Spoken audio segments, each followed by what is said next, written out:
Assalamualaikum warahmatullahi wabarakatuh. Perkenalkan, nama saya Muhammad William Ajis dari kelas 2D Ilmu Komunikasi Fakultas Ilmu Sosial dan Ilmu Politik, pelajaran Pendidikan Kewarganegaraan, yaitu dengan tugas evaluasi kegiatan terstruktur 2. Di sini saya ingin menjelaskan tentang pembahasan yang pertama, dampak ekonomi kerakyatan di era pandemi COVID-19. Pembahasan mengenai penanganan COVID-19 dan dampak ekonomi digelar via teleconference oleh Institute for Development of Economics and Finance (INDEF). Hasil dari pembahasan tersebut bahwa setiap hari pandemi ini semakin berdampak ke dalam perekonomian Indonesia. Secara umum, dampak ekonomi akibat pandemi semula hanya menggerus sisi eksternal, namun seiring semakin meningkatnya kasus penyebaran COVID-19 turut berimbas pada stabilitas perekonomian internal. Permasalahan ini tentu berpengaruh pada arus pemerintahan, penawaran, dan produksi pada usaha-usaha UMKM di Indonesia.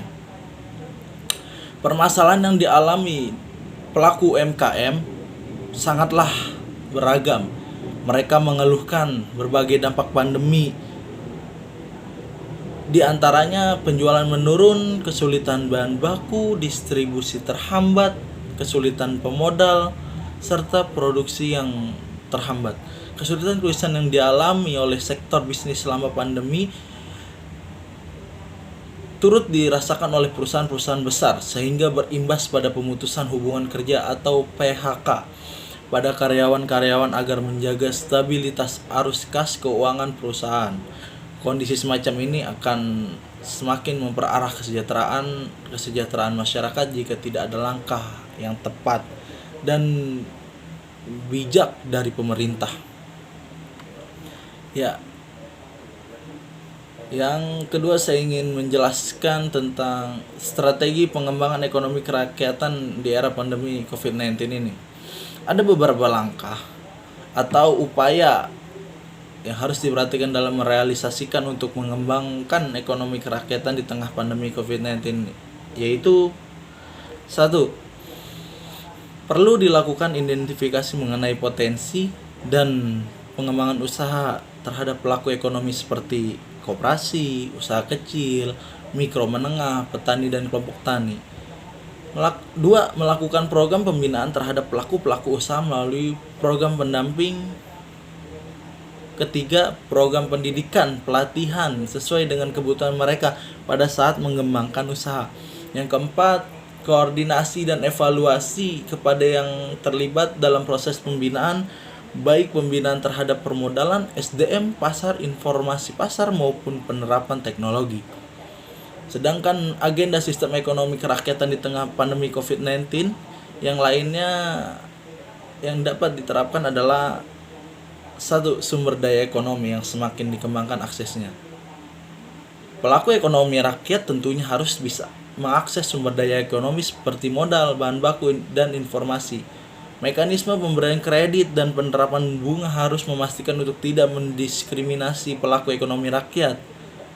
Pelaksanaan UU nomor 6 tahun 2014 tentang desa dengan menyediakan cash transfer kepada desa merupakan wujud konkret pengembangan akses masyarakat desa kepada sumber daya ekonomi, dalam hal ini finansial. Program pemerintah untuk membangun infrastruktur pada daerah terdepan, terisolir, dan terbelakang juga merupakan bentuk lain dari akses kepada sumber daya ekonomi seperti pasar. Yang kedua, perlunya penataan kelembagaan. Hal yang perlu diperhatikan dalam melakukan penataan kelembagaan untuk mengembangkan ekonomi kerakyatan adalah pemberian izin usaha yang diperlukan pelaku ekonomi rakyat perlu diberikan dengan cepat, mudah, dan murah. Meskipun saat ini pemerintah gencar dan menyederhanakan dan mempercepat proses perizinan, namun kebijakan ini masih menjadikan investor dari luar sebagai prioritas. Pelaku ekonomi rakyat masih berada di pinggiran Perizinan yang seharusnya merupakan pengungkitan bagi pengembang usaha rakyat dalam pabrik masih menjadi beban. B. Memastikan agar pelaku ekonomi besar atau global tidak memasuki sektor-sektor ekonomi yang menjadi bidang gerak ekonomi rakyat. 10. Paket kebijakan ekonomi yang dikeluarkan pemerintah berfokus untuk mendatangkan investor dari luar. Kebijakan tersebut belum diimbangi dengan upaya melindungi dan memberdayakan pelaku usaha ekonomi rakyat. C. Kolaborasi dan pola kerja sama antar pelaku ekonomi rakyat dengan pelaku ekonomi besar global perlu menjadi praktik bisnis dominan di Indonesia. Dalam hal ini, pemerintah memiliki sarana dengan menjadikan semua BUMN dan BUMD sebagai promotor kerjasama dengan pelaku ekonomi rakyat.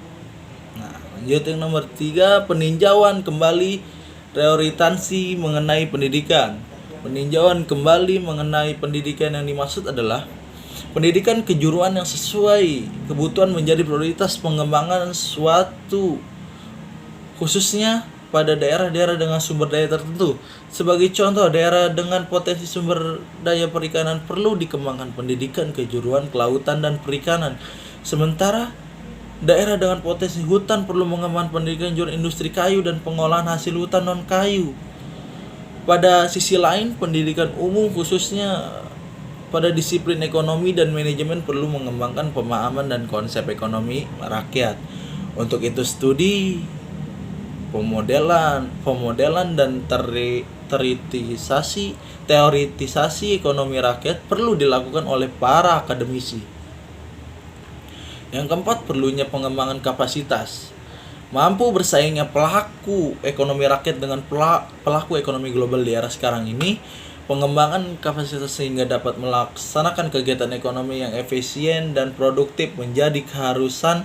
Hal ini bukan persoalan mudah. Sebagai contoh, pengembangan kapasitas dari aparat desa untuk mampu memanfaatkan dana desa secara optimal masih menjadi tantangan. Terdapat lebih dari 74.000 desa. Bila setiap desa harus dilatih kepala desa, sekretaris desa, dan kepala BPD Badan Perwakilan Desa, berarti 222 orang perlu mendapatkan pelatihan. Koordinasi antar lembaga pemerintah untuk melaksanakan hal ini menjadi isu yang tidak kunjung selesai. Yang kelima, mengatasi hambatan ekonomi. Dalam hal ini perlu diatasinya hambatan ekonomi kerakyatan. Hambatan ekonomi kerakyatan terdiri dari praktik bisnis yang besar yang ilegal seperti illegal fishing, illegal logging, illegal trading. Praktik bisnis ilegal membuat pelaku usaha besar mendapatkan bahan baku yang murah, dan pada kasus perikanan menyebabkan nelayan kecil kehilangan lapangan pekerjaan. Hambatan ekonomi berikut adalah tata niaga yang biasa sehingga menyebabkan harga jual pelaku ekonomi rakyat senantiasa tertekan. Seperti komoditi pertanian dan perkebunan, hambatan ekonomi terakhir adalah berbagai pungutan dan retribusi yang dibebankan oleh otoritas lokal, seringkali tanpa ada dasar yang jelas. Sekian EKT 2 saya untuk UAS. Kurang lebihnya mohon maaf. Wallahul karim, wabillahi taufiq wal hidayah. Wassalamualaikum warahmatullahi wabarakatuh.